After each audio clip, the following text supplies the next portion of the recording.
Three. Hey everyone, thank you for tuning in to Dieujuste Financial Spotlight of the Month. Today we have a dynamic individual who's special to me, who has helped me out a whole lot through my career and being in the industry as being an entrepreneur. Her name is NeTashStar Barton.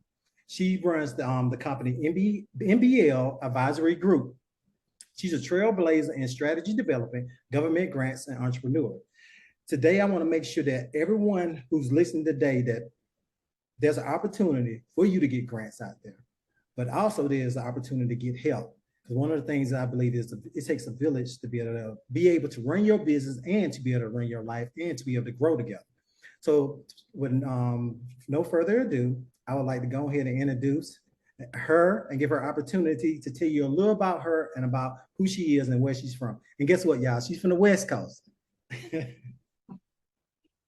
Hey everybody, NeTashStar here. And yes, I am the founder of NBL Advisory Group.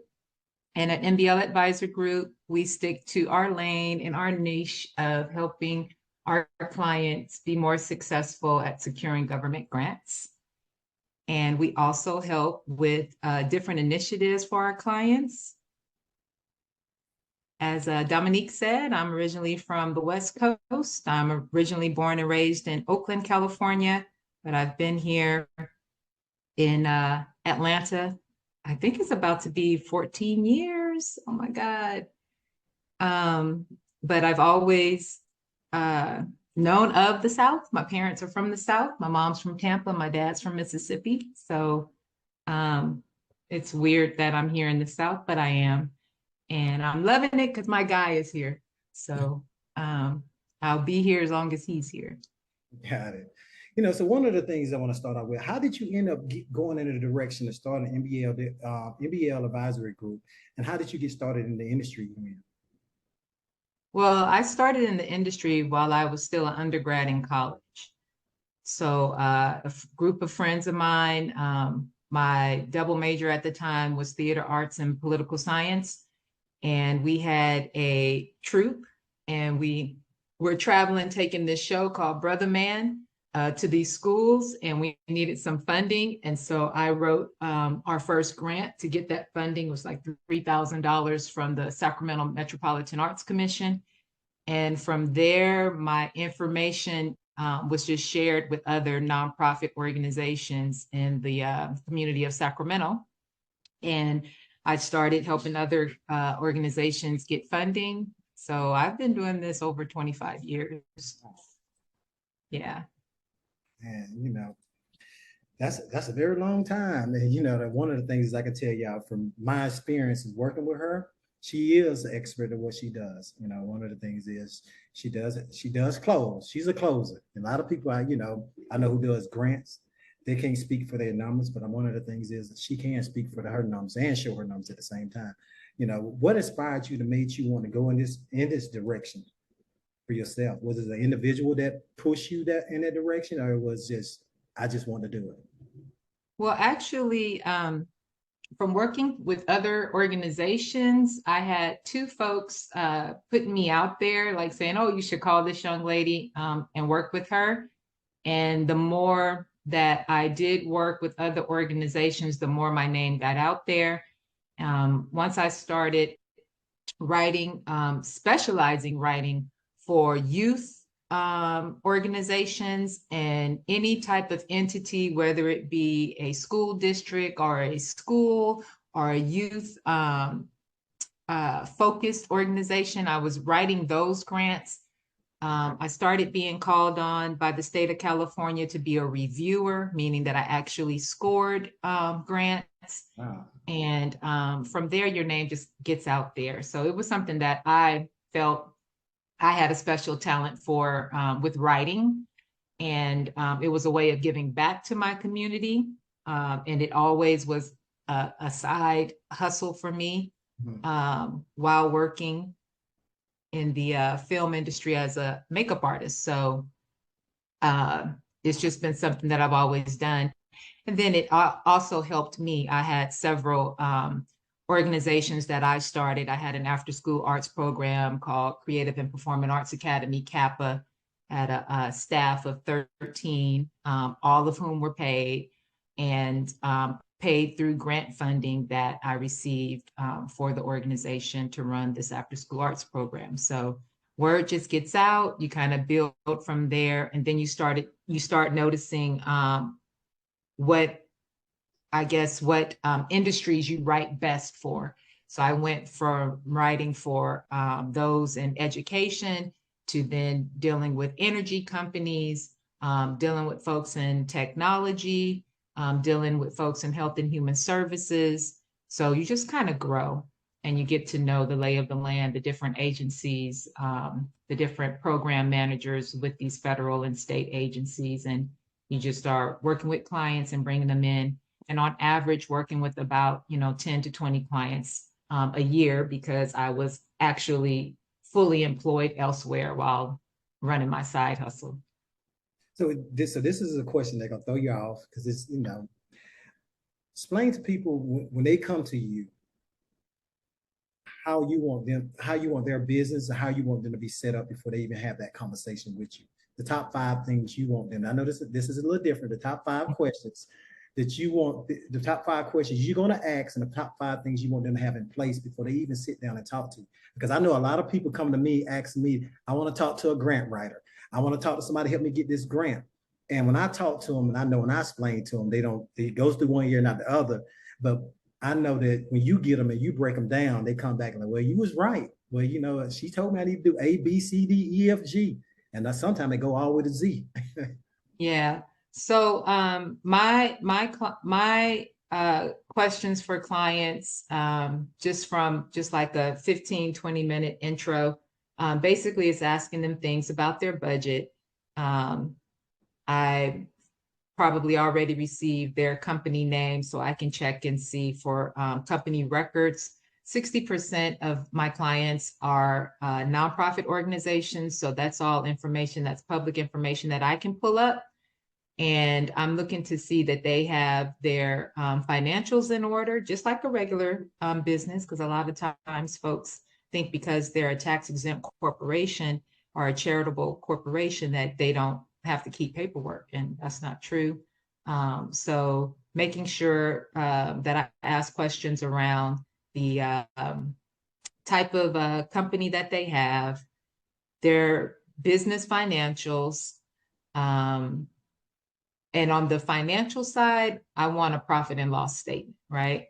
So that's one of the things that I'm looking for. And then I'm also looking at whether or not they actually have a program or a service that they're offering. And usually I can find that on their website.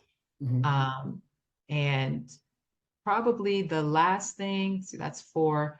The last thing is probably their, I already mentioned their budget, but their staff, whether or not they have a staff, understanding that a lot of startups are siloed with one person, but being that clients who are of tax exempt background, they may have not paid staff, but they may have volunteer staff, and they tend to forget about things like that. Or they may have a community partner that's working with them. So basically, budget, financials, type of industry that their business serves, and staffing, and their paperwork. Are they registered with the Secretary of State? Are they also registered as a charitable organization? Do they have their letter from the IRS saying that they are a recognized IRS tax-exempt corporation? And some people don't have that yet because they don't need it yet.